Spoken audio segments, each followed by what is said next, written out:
Welcome to the Brass Hand Woodwind Shop. This is the fourth video in the Herald Trumpet Restoration series. Last week I buffed off some of the solder off of the instrument, and someone left a comment and said that one thing you can do is use masking tape to help you not buff off too much lacquer. That was a very good comment. Thank you for leaving that comment. If you're ever buffing off a spot and you do not want to buff off too much lacquer, put some masking tape around it and leave only exposed the spot that needs to be buffed. The reason I did not do that on this instrument is there are too many spots. I think there were probably about 15 or 20 spots that I needed to clean the lacquer off of, and that just would have taken too much time to tape it all off. Another thing you can do to help protect the threadings on the top and the bottom of valve casings, if you're buffing near that area, is take some masking tape, put it around the thread on there, and then bend it over like that, and that will help protect the threads on the casing.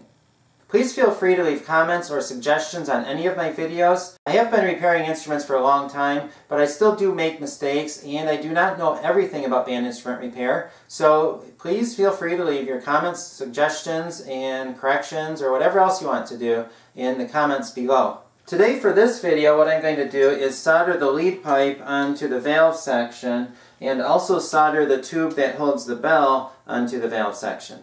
Here's a piece of tubing that holds on the lead pipe. I'm going to put that in as far as it needs to go. Make sure that it is flush with the brace. Okay, that looks good. Now I'm going to solder that together. I got the torch and heat that up. And put a little flux on there. Heat it up a little more. And put the solder on there. Okay, let's see. Did that go all the way around? Yes, it did. Not the best solder joint I've ever done, but it will work. And now the brace. Heat that up. Put some flux on it, and then heat it up a little more, put some solder in there. Okay, and that looks good, so that part is done. Now I have to put the lead pipe in there. The lead pipe goes into here, and it is a little wobbly, and the reason why it's wobbly is because it's tapered. This is larger than this, so that's the reason it's wobbly. And what I usually would do is take one of my ring burnishers and shrink the tubing with this, because you force it onto there and it shrinks the tubing around this.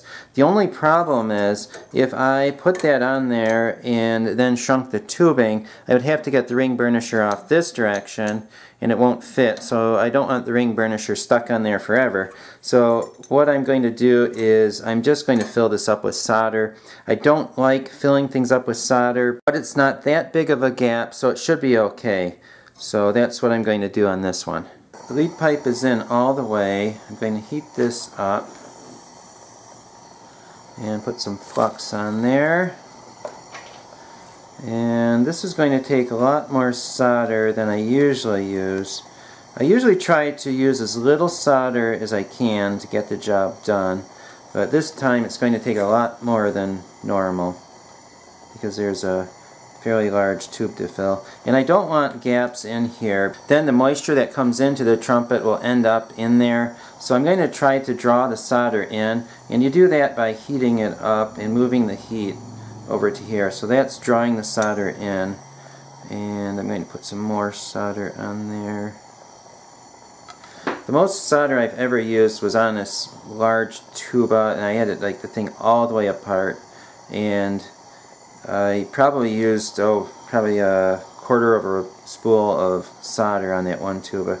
That was bad, but usually I just use a little bit. Let's see how we're doing. I think it's getting close. I think the solder is getting drawn in, and the solder does flow. It's called capillary action, and when there's a small gap, the solder will flow along it. Most people think of solder as like a metal, and it is, but when it's heated up to 450 degrees it turns into a liquid, and it acts a lot like water. So other than it's very heavy. so it acts like heavy water. Okay, let's see, how's it go? Oh, that was bad. I mean, not really bad, but a big, oh yeah, the solder started flowing onto the rest of it. I think I have enough solder, so what I'm going to do is I'm going to turn the heat off. I'm going to hold the lead pipe right into the middle where it should be. Okay, there. Now it hardened. So, let's see, how is that? Yeah, the lead pipe goes up and down a bit. I think I'm going to have to do that, or heat it up again, and straighten the lead pipe out. What I'm doing is I'm spinning it around, and you can see it go up and down. So I'm going to stop it at the high spot, and then lower it again. And I might have to do this a few times. I'm just going to do it until it is straight in there. Okay. And it is making a mess out of this. You can see it discoloring. But when I buff it before I touch up the lacquer, it's going to clean up and it will look nice. Okay, is that... it's hardened. Okay, now I'm going to do this again. Okay, well, I'm not going to make you watch me do it several times. I'm just going to do it. I got the lead pipe straightened out. Now I'm going to neutralize the flux. The flux is acidic and you do not want to leave the acid on there. So this helps to neutralize it. What it is, it's ammonia in water. And then I wipe off the excess. And that was a messy solder joint. It's not one of my better solder joints, so I'm going to have some cleanup to do. But like I say, it will look nice when it's done, but right now it does not look nice. And it's going to require more cleanup than usual. I'm going to clean up the solder joint later. Now I'm going to install the tubing that holds the bell on. This is the slide expander that I'm using to hold the trumpet on there. I'll put the tube on there loosely, and I have two braces I'm putting on there to help hold it on. And there's a lot of weight on this because it has the entire bell section out in front. So there's quite a bit of weight pulling down on it, and it's all pulling down on the third valve section. If this bends at all, it can make the third valve get stuck when you're playing it. So I'm putting the extra brace on there, and let's see here, it goes like that. It has an extra brace so that the 3 tubes are holding up the weight instead of just 1 or 2 tubes. I'm going to start by soldering the tubing.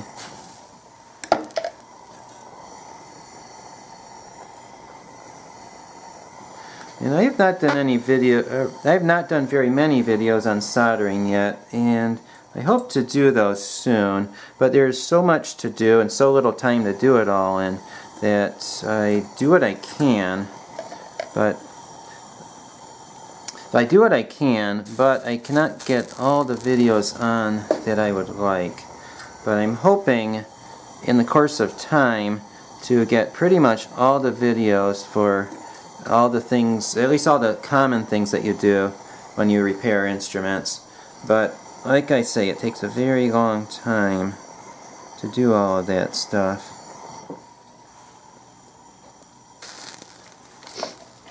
There's a little bit of extra solder here on the one brace. I'm just going to see if I can transfer it over to the other one. Yeah, I think most of it transferred over there. But it is going to need a little more solder though.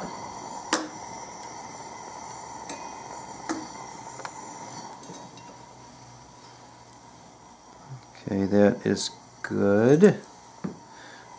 Now I just need to do this joint.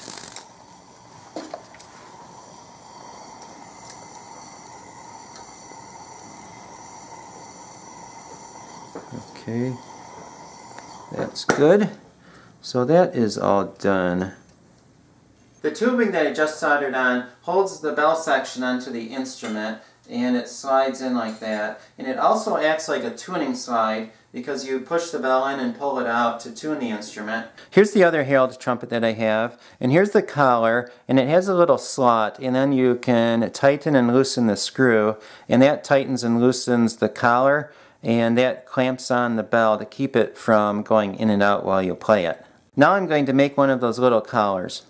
This is my box of old parts and tubing. When I have to take parts off an instrument, I'll just throw them in here, and then if I ever need it for a situation like this, then I just use that. An old trombone bell. This is part of a flugelhorn that got smashed. And let's see, a box Stradivarius trumpet lead pipe with a big crack in it. Just stuff like that. Kind of interesting stuff. Oh, this was a good one.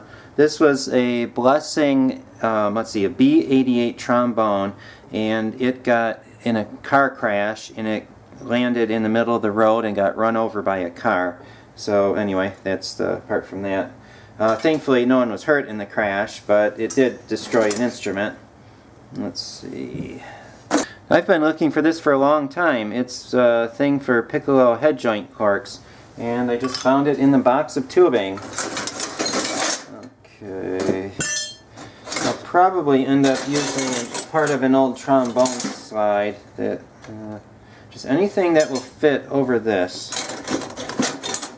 Let's see, there has to be something in there. Some old French horn lead pipes. Actually, I have lots of French horn lead pipes in there.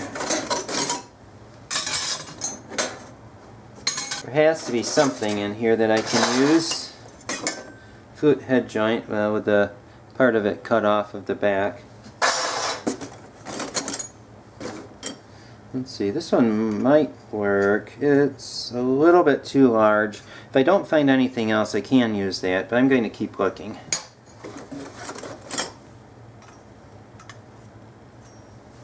I found something that will work, and it's going to save me a lot of time. It's a trombone lyre, or at least it's part of a trombone lyre.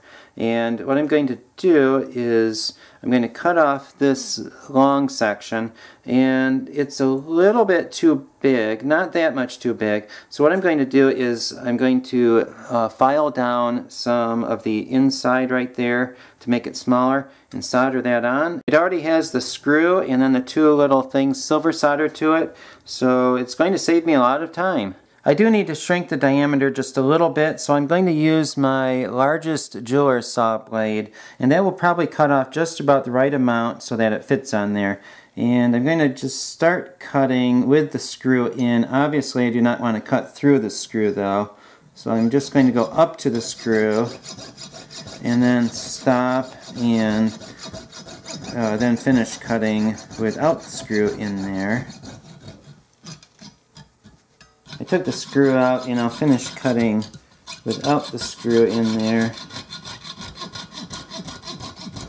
Another good thing about band instrument repair is that if you can fix instruments, you can fix almost anything. So there's not very much that breaks around the house that I cannot fix. Okay, I think that should do it. Now I'm going to clean it up with one of my little needle files, and then it should be ready to solder on. Oh yes, and I also have to cut off the excess part. I cut and filed the slot down so it fits on there well. Now I just have to cut off the thing that looks like a bayonet. So I'm just going to take my jeweler's saw and cut that off. And after I'm done, I'll have to grind it down and buff it out. Oops, handle fell off. I'll put this back in the scrap brass department. I might need it for something else in the future.